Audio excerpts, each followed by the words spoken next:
everyone, did you enjoy this video? I had to turn a whole heap of eggs today and I figured why not make a movie about it? And then I remembered you guys love the slow-mos. So why not make a whole slow-mo video? So that's what I did. So I really hope you enjoyed it. We had a little fun with it.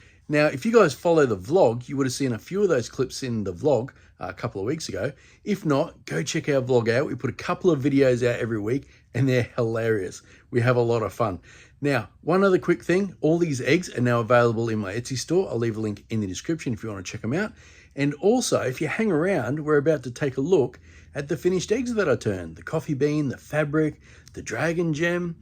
What else did I do? The melee burl, the Christmas tree, the Rubik's ball, all them. You're about to see them all. So stick around for that. I hope you enjoyed this video. If you did, hit the like button, leave me a comment. It all helps with the algorithm. So yeah, let's get to these reveals.